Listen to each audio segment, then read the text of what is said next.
Hello aspirants, इस video में हम 10 करंट अफेयर्स बेस्ड एमसीक्यू करेंगे जो कि पिछले कुछ दिनों में काफ़ी न्यूज़ में रहे हैं।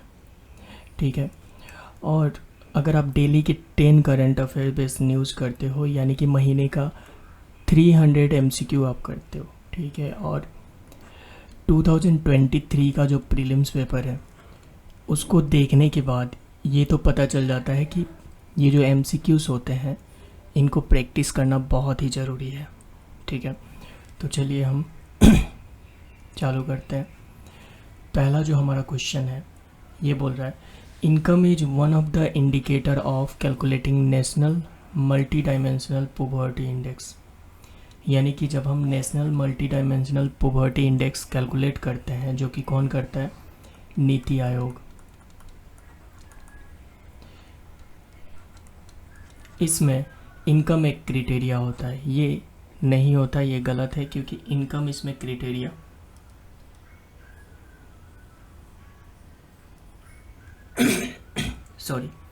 इनकम इसमें क्राइटेरिया नहीं होता है।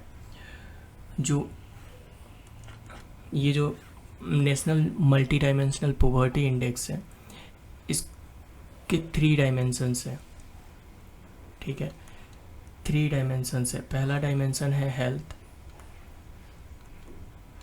दूसरा डायमेंशन है एजुकेशन और तीसरा डायमेंशन है स्टैंडर्ड ऑफ लिविंग। इसके बाद जो यहाँ इंडिकेटर्स की बात हो रही है, इन 3 डायमेंशंस के अंदर, ठीक है, टोटल मिला के 12 पैरामीटर्स है।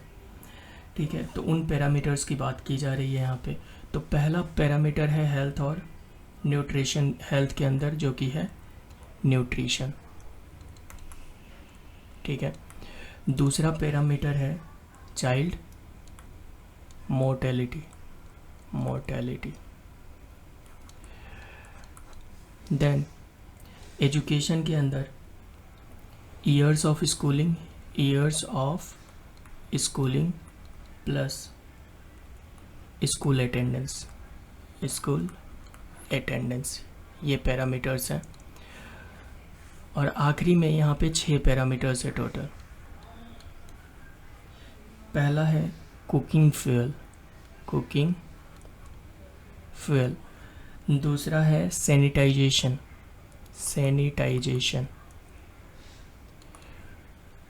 तीसरा है ड्रिंकिंग वाटर,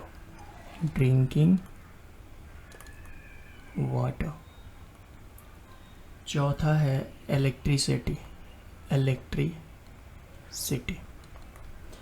पांचवा है हाउसिंग और छठा है एसेट्स। तो जैसा कि आपने देखा इन 12 पैरामीटर्स में 1 2 3 4 5 6 7 8 9 10 1 2 3 4 5 6 यहाँ पे 6 है और यहाँ पे 4 है। टोटल कितने हो गए? टोटल हो गए 6 और 4 10 ही हुए ना। वैसे 2 मिसिंग है यहाँ पे, बट और 2 मुझे याद भी नहीं आ रहा कि क्या है। ठीक है, तो ये टोटल पैरामीटर्स हैं। इसमें ये याद रखिएगा कि इनकम का कोई भी क्राइटेरिया नहीं है। आप चेक कर लीजिएगा एक बार गूगल पे कि और 2 जो एक्स्ट्रा हैं वो क्या है।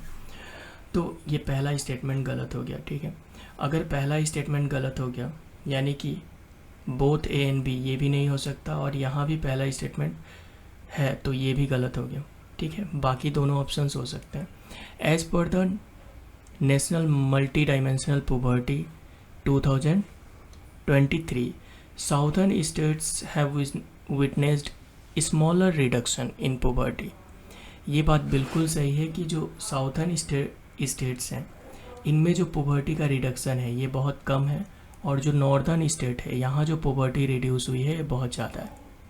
ठीक है, ये कम क्यों है? क्योंकि साउथर्न स्टेट्स में पॉपुलेशन कम है और पॉवर्टी से पुअर लोग भी यहाँ पे कम है as compare to northern states like UP, Bihar. यहाँ बहुत सारे लोग गरीब हैं। तो जहाँ गरीब लोग हैं वहाँ कम होगा ना पोवर्टी, जहाँ गरीब लोग बहुत कम है वहाँ ज़्यादा कम नहीं होगा। ठीक है, ये आई होप आपको समझ में आ रहा है। देन तो ये दूसरा स्टेटमेंट सही है, यानी कि इसका आंसर है 2। देन अगला क्वेश्चन देखते हैं। अगला क्वेश्चन है मेकोंग गंगा कोऑपरेशन के रिगार्डिंग।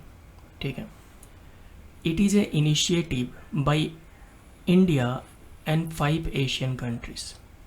ये स्टेटमेंट बिल्कुल सही है, क्योंकि ये जो इनिशिएटिव है ये इंडिया के द्वारा है और साथ में 5 एशियन कंट्रीज भी इसमें हैं।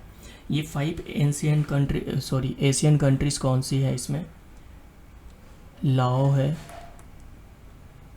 कैम्बोडिया है, म्यांमार है, थाईलैंड है और वियतनाम है। ठीक है, तो 5 कंट्री कौन से हैं? लाओस, कैम्बोडिया, म्यांमार, थाईलैंड और वियतनाम। ठीक है, then the grouping was initially called बौद्ध अभ्यास प्रोग्राम।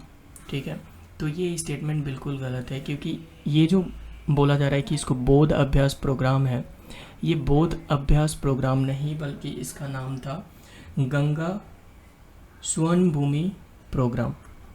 गंगा स्वर्ण भूमि programme.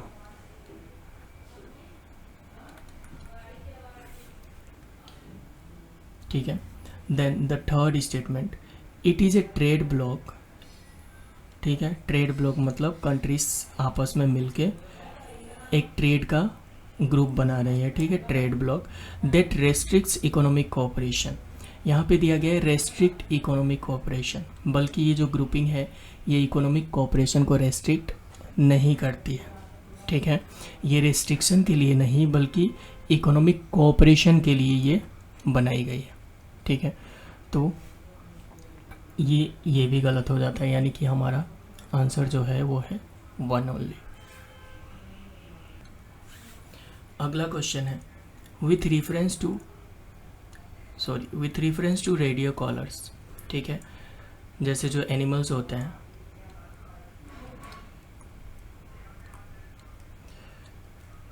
Pardon for my drawing, animals होते हैं तो इनके नेक में एक रेडियो कॉलर लगा दिया जाता है।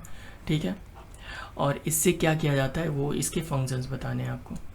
Then with the help of satellite collars ID, जो ये कॉलर में हम सैटेलाइट आईडी लगाते हैं, wildlife officers can closely track animals locations, activities and health.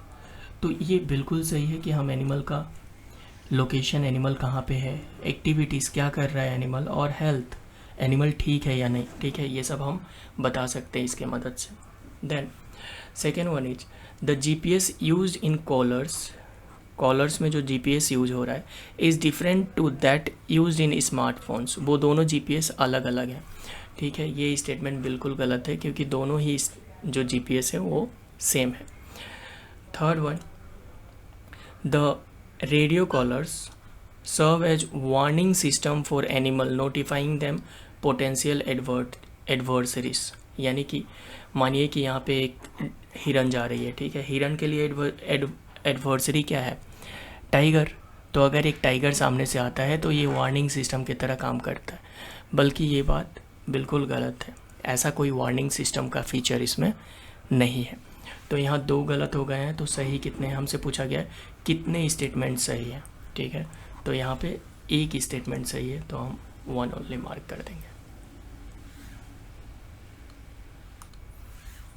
अगला क्वेश्चन है स्टेटमेंट 1,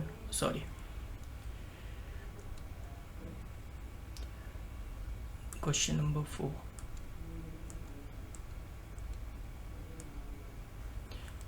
ओके, क्वेश्चन नंबर 4 है हबल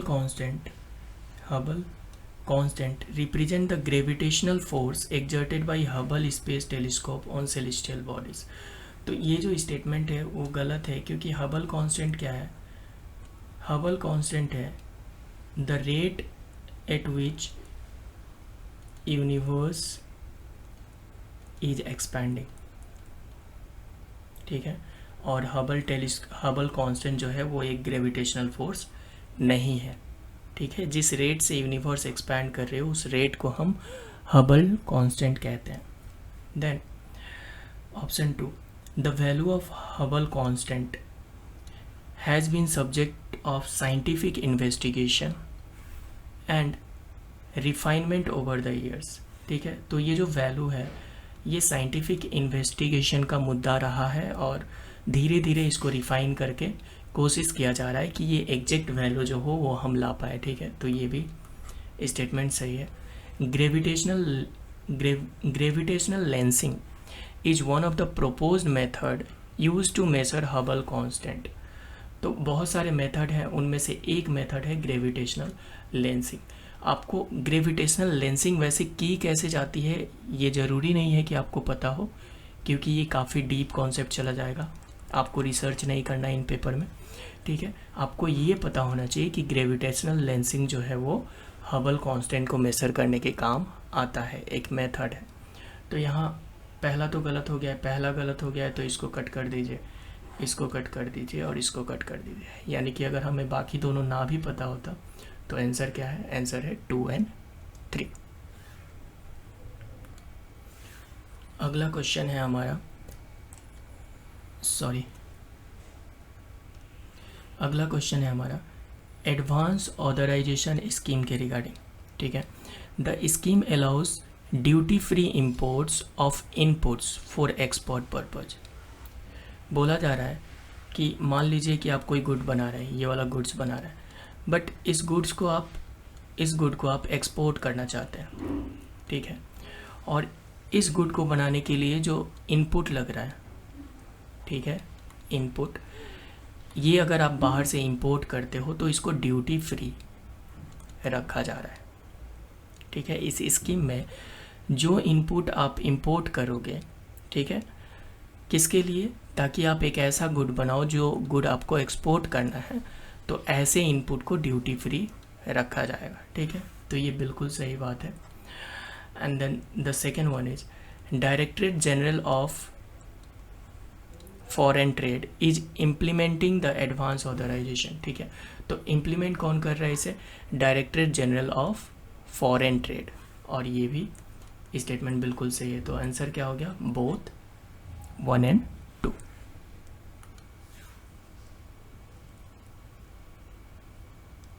अगला जो क्वेश्चन है, जस्ट अ मिनट,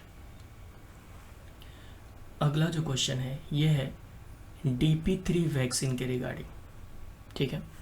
पहला statement, as per the WHO the coverage rate, जो इसका कवरेज रेट है for DPT3 vaccine recovered to pre pandemic level in South East Asia region. यानी कि मान लीजिए पेंडेमिक से पहले अगर इसका जो कवरेज रेट था 80% था, तो पेंडेमिक के टाइम में तो ये डाउन हो गया था बहुत।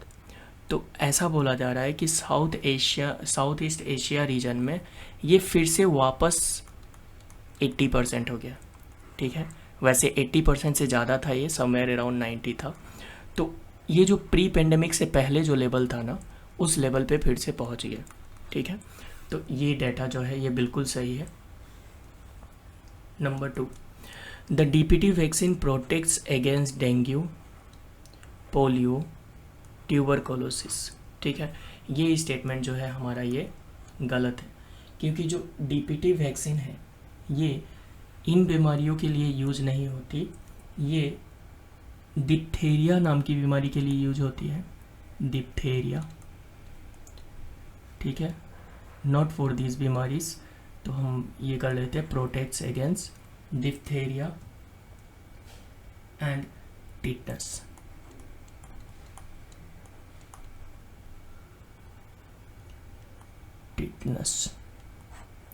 ठीक है, तो इन बीमारियों के लिए ये यूज की जाती है।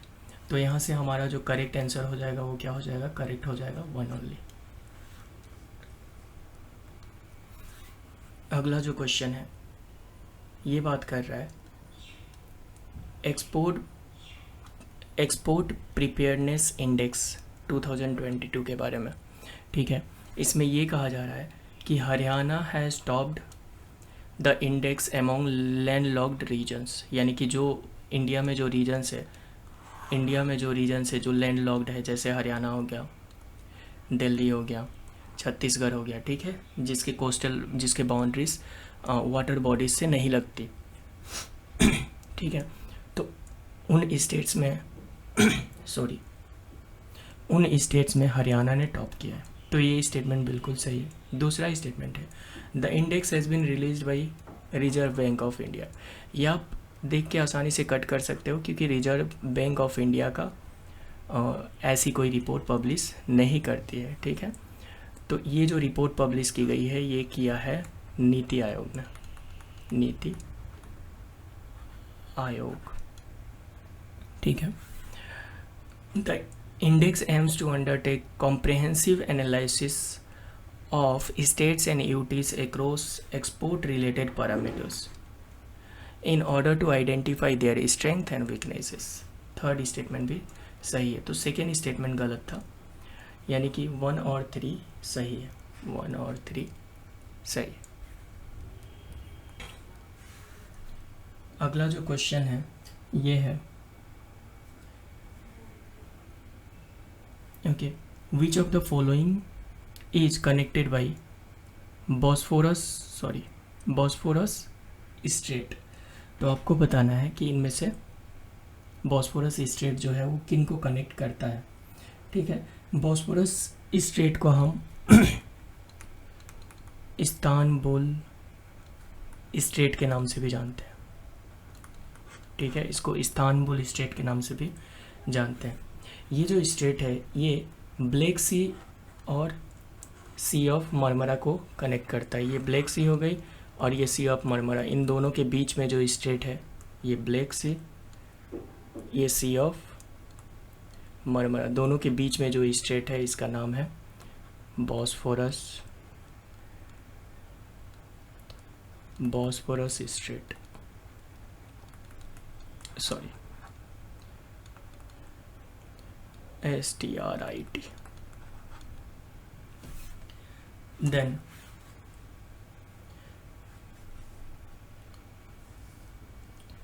अगला जो क्वेश्चन है हमारा, with reference to genetically modified crops consider the following statement. Number 1, the crops are major cause of environmental pollution and are responsible for decline of bee population, ठीक है। तो ये बोला जा रहा है कि GM क्रॉप्स जो हैं इनके वजह से क्या हुआ है, environmental pollution.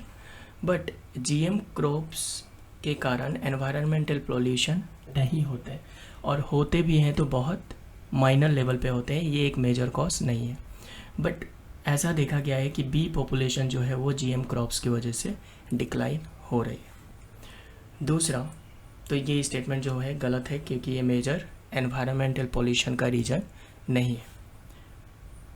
India does not yet have well established regulatory framework in place to control and supervise the introduction and cultivation of GM crops।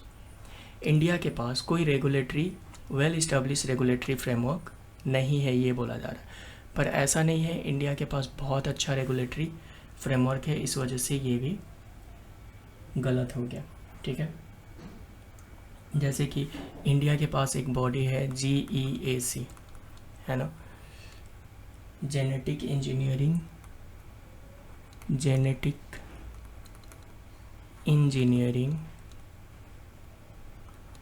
अप्रेशल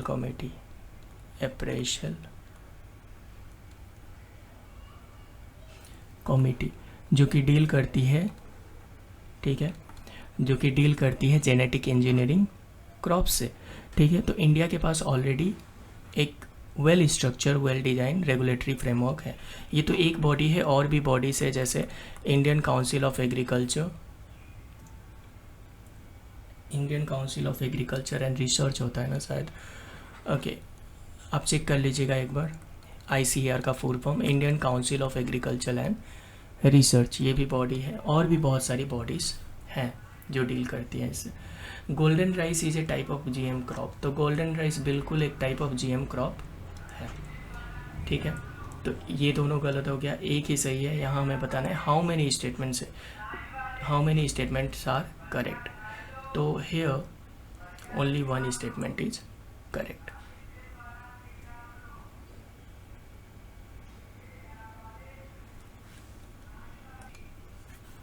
अगला क्वेश्चन है, जस्ट अ मिनट, ओके। अगला क्वेश्चन है, prisoners are not entitled to right of privacy guaranteed by article 21 as they have been convicted under law. क्योंकि prisoners को convict किया गया है इसलिए उन्हें राइट टू प्राइवेसी गारंटीड नहीं है। तो ये स्टेटमेंट बिल्कुल गलत है, क्योंकि राइट टू प्राइवेसी प्रिजनर्स को भी, भले ही उन्हें सज़ा दी गई है, उन्हें कॉन्विक्ट किया गया है, बट राइट टू प्राइवेसी उनकी भी गारंटीड होती है, ठीक है। दूसरा, Uttar Pradesh is the first state to use drones in prisons in India. तो ये स्टेटमेंट बिल्कुल सही है कि उत्तर प्रदेश की गवर्नमेंट ने पहली बार ड्रोन्स यूज़ किया है प्रिजन्स में। Option 2 only is the right answer.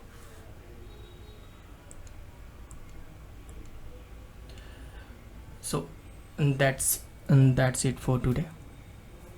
We'll see you in the next video. ठीक है, अगर आपको पसंद आया हो वीडियो और आप चाहते हैं कि ऐसा कोई प्रोग्राम हो जो डेली 10 MCQs आपको प्रैक्टिस कराए, ठीक है, तो वीडियो को लाइक करें, चैनल को सब्सक्राइब करें और अपने दोस्तों में ज़्यादा से ज़्यादा शेयर करें।